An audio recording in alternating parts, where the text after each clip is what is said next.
ஓம் come கணபதியே நம. அனைவருக்கும் அன்பு வணக்கம். இதுவரை நீங்கள் என் சேனலை சப்ஸ்கிரைப் செய்யவில்லையே என்றால் உடனே சப்ஸ்கிரைப் செய்து கொள்ளுங்கள். அப்பொழுதுதான் நான் போடும் முக்கிய தகவல்கள் உடனுக்குடன் உங்களுக்கு கிடைக்கும். டேய் ரவி, இந்த ராம் ரஹீம் இருவரும் சேர்ந்து 10 நாளாக எங்கேயோ போகிறாங்க வர்றாங்க, என்ன என்றே தெரியலேடா என்று சொன்னான் புவி. சொல்லும் போதே ராம் ரஹீம் இருவரும் வந்தனர். டேய் ரவி, புவி இங்கேதான் இருக்கீங்களா? இன்று மதியம் நாங்கள் பக்கத்தில் இருக்கும் கிராமத்திற்கு போகிறோம். பிறகு மாலை ஃபங்க்ஷன் இருக்கு, நீங்கள் எங்களுடன் வர்றீங்களா என்று கேட்டனர் ராம் ரஹீம் இருவரும்.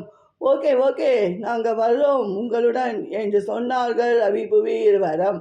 இன்று மொகரம் பண்டிகை, அதையொட்டி மதியம் காரில் பக்கத்தில் இருக்கும் கிராமத்திற்கு சென்றனர் ரவி நால்வரும். அங்கே ஏழை குடும்பத்தினர் அனைவருக்கும் பிரியாணி கொடுத்தார்கள். டேய் ராம், ரவி, புவி, வாங்க, இப்போ நாம் வீட்டிற்கு போகலாம். போய் பிரியாணி சாப்பிடுவோம், சிறிது நேரம் ரெஸ்ட் எடுப்போம், மாலை 4 மணிக்கெல்லாம் ஃபங்க்ஷன் என்று சொன்னான் ரஹீம். அப்படி என்னடா ஃபங்க்ஷன் என்று கேட்டனர் ரவி புவி இருவரும்.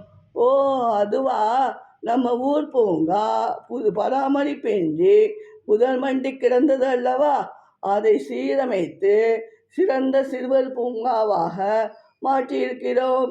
நடைபாதை முழுவதும் சிமெண்ட் கற்கள் பதித்திருக்கும். விளையாடி முடித்து களைப்பு தீர அமர்வதற்கு பெஞ்ச் போட்டிருக்கோம் என்று சொன்னான் ரஹீம். அது மட்டுமல்ல, பட்டாணி, தரமான பட்டாணி சுண்டல், வேர்க்கடலை, முறுக்கு மற்றும் கோனை ஸ்டால் வைத்திருக்கோம் என்று சொன்னான் ரஹீம். வேலை செய்பவர்களுக்கு சம்பளம் தர வேண்டுமே, அதற்காக நுழைவு கட்டணமாக ஒருவருக்கு 10 ரூபாய் மட்டும் தர வேண்டும் என்று சொன்னான் ரஹீம்.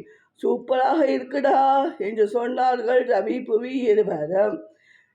கிராமத்தில் இருக்கும் ஏழை குடும்பத்தை சேர்ந்தவர்களைத்தான் வேலைக்கு வைத்தனர் ராம் ரஹீம் இருவரும்.